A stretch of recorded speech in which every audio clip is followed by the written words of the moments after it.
Donc aujourd'hui, je vais faire une soupe chinoise, vermicelle, poulet et crevettes, que des choses bonnes pour nous.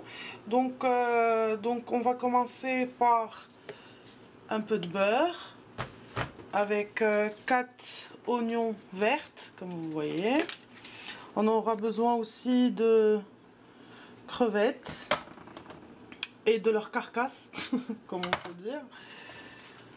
Ensuite, donc du poulet, de sauce de poisson, ou ce qu'on appelle aussi nyokman, de la soya sauce, et on aura besoin aussi donc de wakame. Ça c'est du wakame, c'est des algues vertes qu'on utilise pour la soupe miso, mais vous pouvez aussi utiliser les champignons noirs, ça le fait l'affaire, moi j'en avais pas.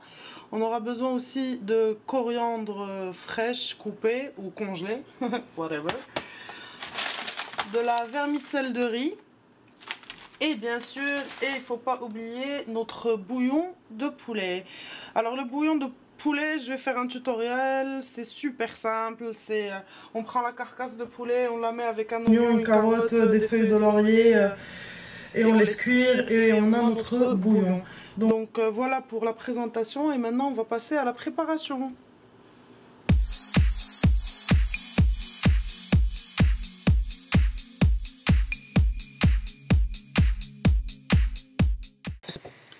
On va prendre nos oignons verts, on va les nettoyer, on va les couper, comme vous le voyez. Donc on va les ciseler, et on cisèle, et vite, vite, vite, vite, vite, vite, vite, et voilà, et c'est fait. Ben, c'est rapide. Ensuite, on va prendre notre wakame, on va rajouter un peu d'eau, vu que c'est des algues un peu sèches. Donc vous faites la même chose pour les champignons noirs.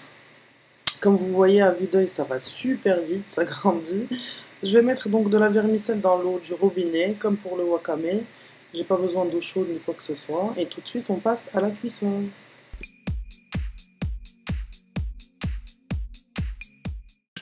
On va commencer par chauffer notre casserole. On va rajouter 2 noisettes de beurre ou de la margarine.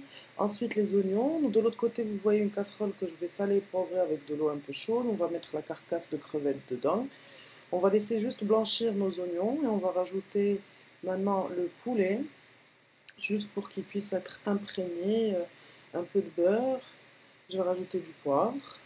En général, je ne sale pas ce plat parce qu'il y a du soja, mais vous pouvez rajouter un peu. Donc, une fois arrivé à ébullition, les crevettes, oui, mais on a rajouté du bouillon en contrepartie, mais c'est pas grave.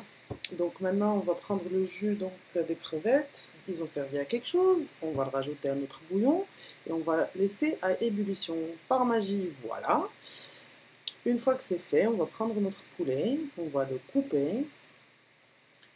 On va le couper en lanières. Vous allez voir qu'au milieu, c'est bien rosé encore. Comme voilà. Donc on va le remettre dans la soupe et on va attendre encore une fois l'ébullition. Comme vous le voyez aussi, le wakame, il est de plus en plus moins sec, donc c'est une bonne chose. On va couper la vermicelle aussi. Maintenant, on va remettre le poulet, voilà, dans la soupe. On va laisser porter à ébullition. On rajoute un peu de soja et un peu de nyokman. Oh, j'ai laissé un petit morceau. On va le couper aussi, voilà. Une fois à ébullition, donc on va rajouter notre vermicelle, nos wakame. On va aussi rajouter la coriandre, les crevettes, et on va laisser pendant 2 minutes. Une fois que nos crevettes ont bien rosé, donc on sait que la soupe elle est prête, donc on la met dans un bol. Je mets un petit filet d'huile de sésame par-dessus, ça rehausse le goût, c'est juste une tuerie. Et je rajoute un peu de coriandre fraîche par-dessus, et je vous souhaite un très bon appétit, et je vous dis à la prochaine vidéo.